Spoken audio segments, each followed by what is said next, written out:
In the Bible, like mama always say, son, you got to go to the Bible.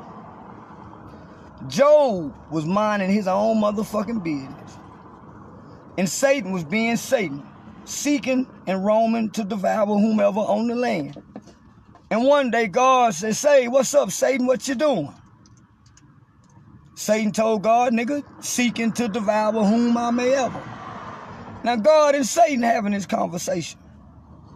Job minding his own motherfucking business. You don't even know God and Satan talking about it. Just like me. I don't even know you motherfuckers be talking about it. Job minding his motherfucking business. Man out just being a faithful servant. Obedient.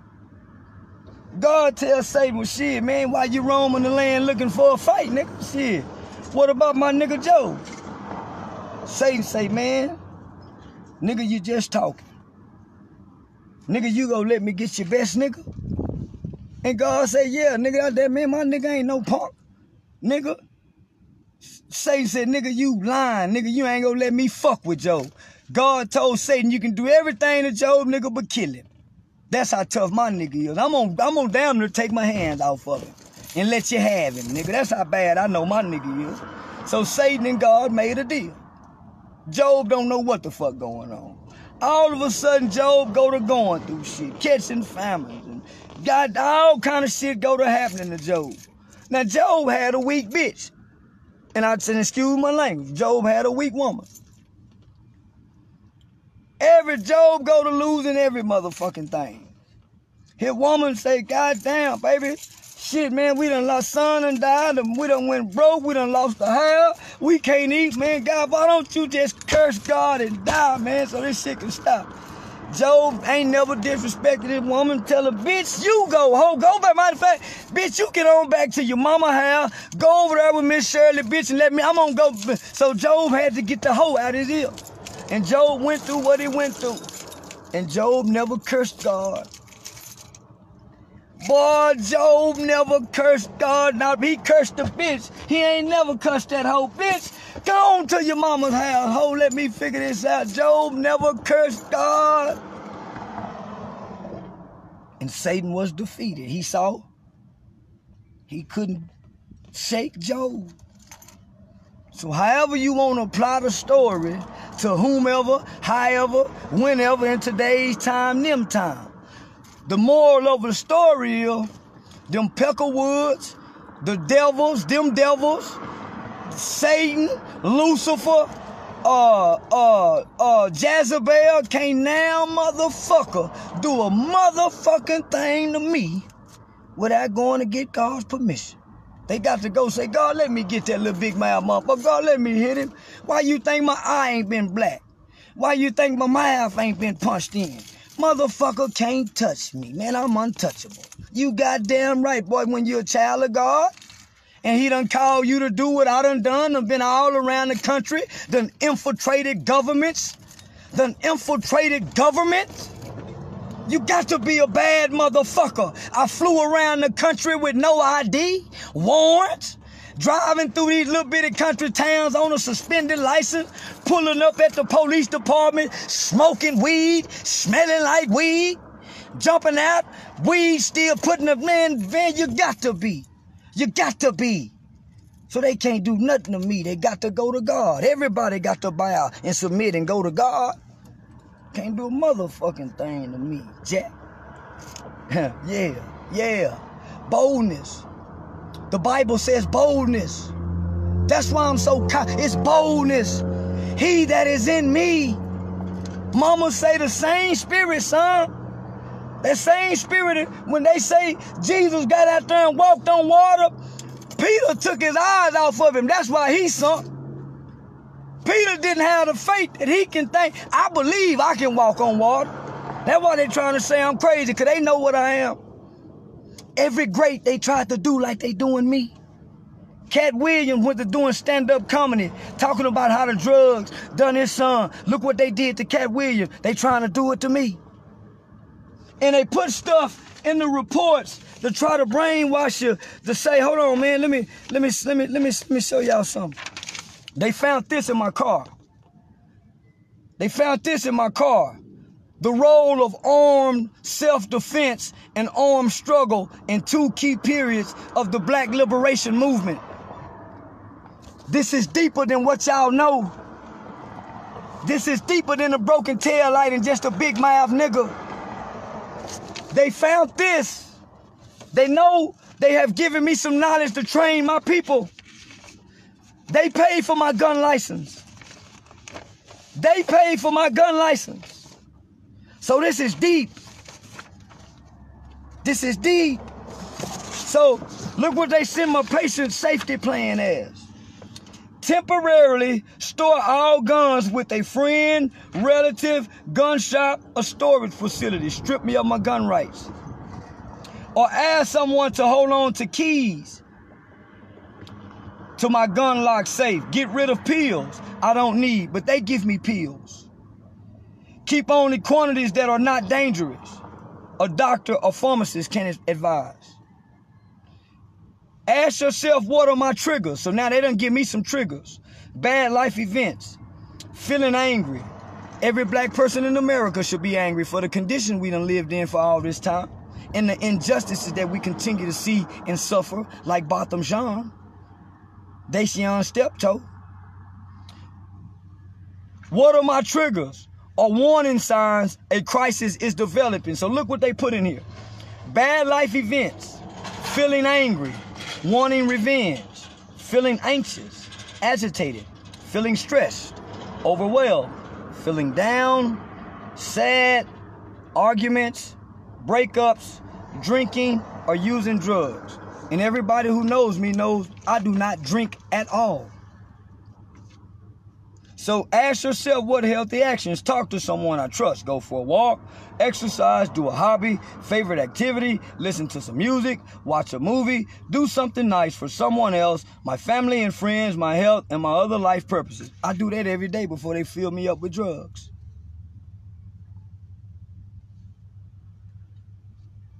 So my patient diagnosis, cannabis abuse. This is for billing coding. That's why it says reason for admission. Coded admission diagnosis. This is for the money, y'all. Cannabis abuse. Psychosis, unspecified psychosis type, psychosis. What the fuck is that? It's all for the money. I got Medicare Part A and Part B, and they knew they was going to be able to bill quite fine. So it says, our philosophy, plan for follow-up care. Our philosophy on recovery for Charleston. So here go the student doctors, because I never saw a doctor.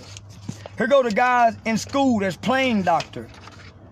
They said Charleston will become stabilized from the acute mental and physical problems that resulted in his hospitalization.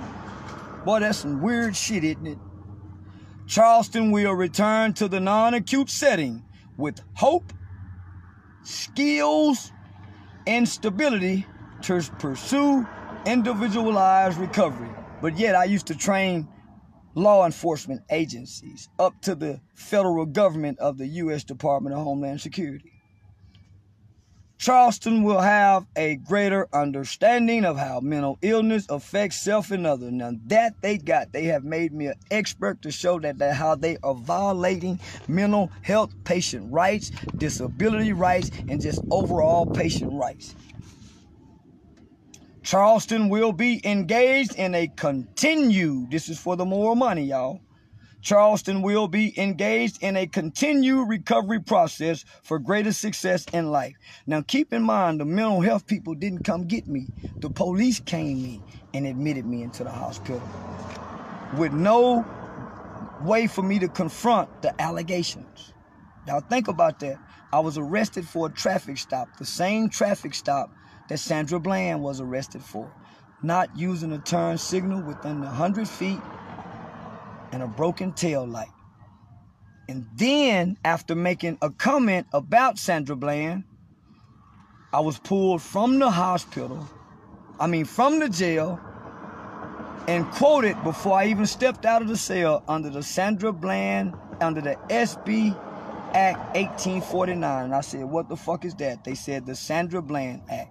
Sandra Bland and this German Nazi racist cop said just like this with a smirk on his face. Yeah, you know, Charleston, Sandra Bland, you know, she killed herself because she couldn't make bond out of jail, and we believe you're trying to kill yourself. But we believe you're trying to kill yourself, suicide by cops, so we're admitting you to the mental asylum. That's exactly what the motherfucker told me with a smirk and a smile on his face. Charleston will be engaged in a continued recovery process for greater success in life. So who gets to determine this? Those student doctors. Charleston would understand the importance of maintaining continuity of care in the community for general health and wellness. Key warning signs. Now here go these warning signs again that they don't even tell you about before they inject you with this medicine. It is important to communicate how you are doing. Sleeping too much, destructive behavior, racing thoughts, isolating yourself, problem with taking medication as prescribed, feeling overwhelmed, loss of interest, feeling angry all the time, feeling like you're being watched, told to do bad things. See, once they fill you up with them drugs, what's up, ball? Once they fill you up with them drugs, they got a set time 3 times out of the day where they come to you and ask you, are you thinking about killing yourself? Are you hearing voices? And they program you. And just because you become programmed, eventually you will say no, but. Every day, 3 times a day. And so, man, boy, they got a cold game. And no one is advocating. They have no advocates. Every lawyer turned their back and they said, it's nothing. They told my mother exact words, there's nothing no one can do once he got behind those doors. Not even a lawyer. And no lawyer would even answer my call.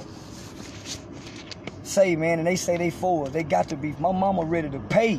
They wouldn't even take the money. My mama ready to put up whatever. They wouldn't even take the money.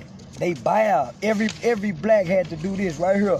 Like when that slave run off and them white folk go catch him and they come back, and when they bring him back to the plantation, all the other slaves looking at him, all the other slaves used to turn their head and look down with shame, because they couldn't look at that brave slave in the eye, because they know they wasn't gonna do nothing when they watched how that white boy was finna string him up and beat him.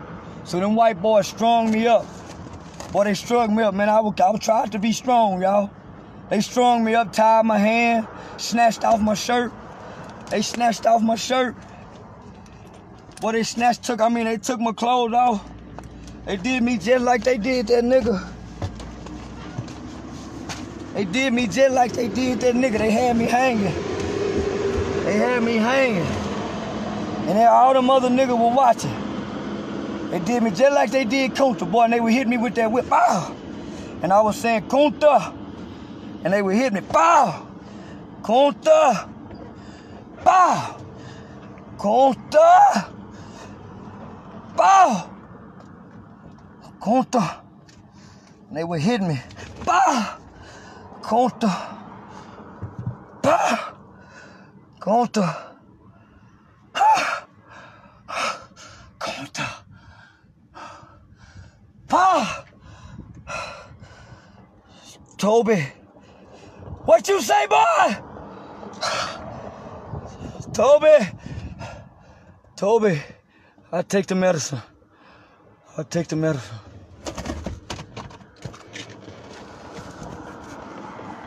And the whole town of Fort Worth watched it go down in history just like that, y'all. That's how history will write itself. Wasn't too many strong niggas down there. Man, wasn't nobody strong. They cried and they prayed. But boy, during Malcolm them days, I can only imagine. During Martin them days, I can only imagine had that happened to Martin or Malcolm. They done conditioned y'all to live with no leaders and nobody to speak for you. And one come along like me, boy, I shocked the world. I got this whole motherfucking town captivated watching me with these stripes on my back. Look at this tattoo on my back. When I got released from prison, that juvenile prison at 21, after doing 7 years for killing a Caucasian man, I got made nigga tattooed on my back. Because I spent all them years listening to Tupac, reading, listening to Tupac, reading.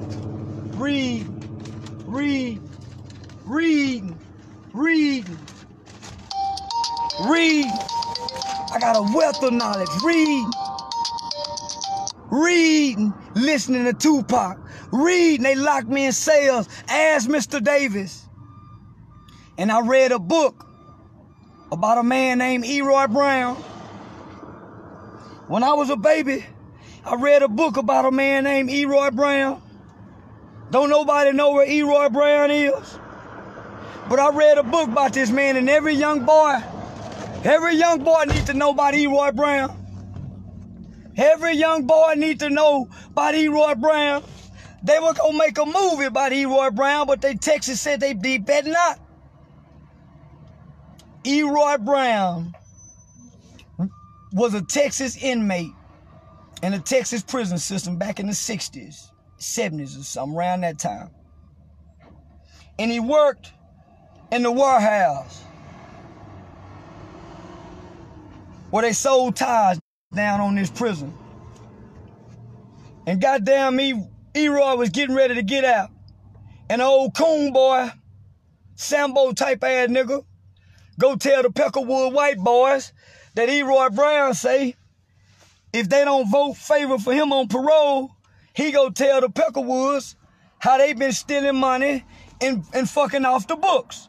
Some Shawshank Redemption type shit, right? This is a true story. Go read the book called Eroy Brown. The story of Eroy Brown. One of the baddest nigga ever lived after Malcolm and Martin them.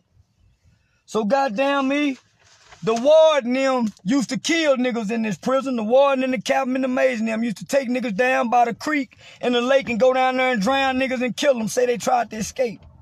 They been doing people like they doing me today. They been doing our ancestors like this. I carry the spirit of the ancestor. That's why they so after me now. So goddamn me, they pull Eroy Brown out. Everybody know Eroy Brown for to go down there and die. That nigga snitched on Eroy, set him up. So they take Eroy Brown down there to kill him. Eroy knew it. They take the handcuff off Eroy.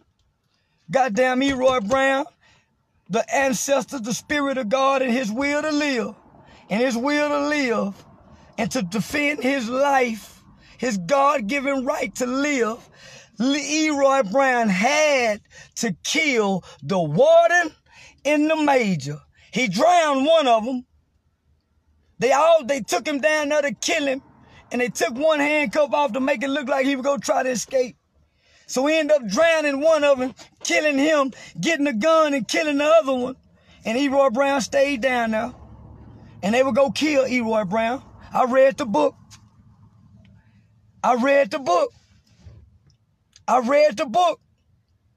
Those kind of spirits have been departed into me because I read our ancestors. I read.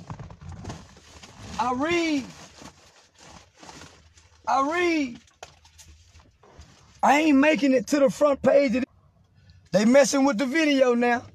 I ain't making it to the front page of the Fort Worth Weekly, captivating this town for nothing. I wasn't able to infiltrate their police department I ain't know. It's all been strategic to learn, get the experience, and come back and teach. And I've been teaching. I got everybody's attention now. Now I can stop cussing in public. Now I can go and speak the language that they want me to speak. Now I can go and clean it up. Because now I got everybody's attention. I did this to get everybody's attention to say, look at how they doing us. They ain't doing us no better than they done our ancestors. They ain't doing it no better than they ain't doing our... So now. You knew they were coming. Yeah, I said it in the video. I knew they were coming. The Klan used to do the nigga like that when he got free. They don't never come by themselves. They always come with a bunch of them to come get one nigga. They been doing that since the niggas got free in the 1920s. They been doing that shit ever since the nigga got free since the 1920s. They been getting a crowd of folks with white sheets on. Now they just got on blue suits. And now they don't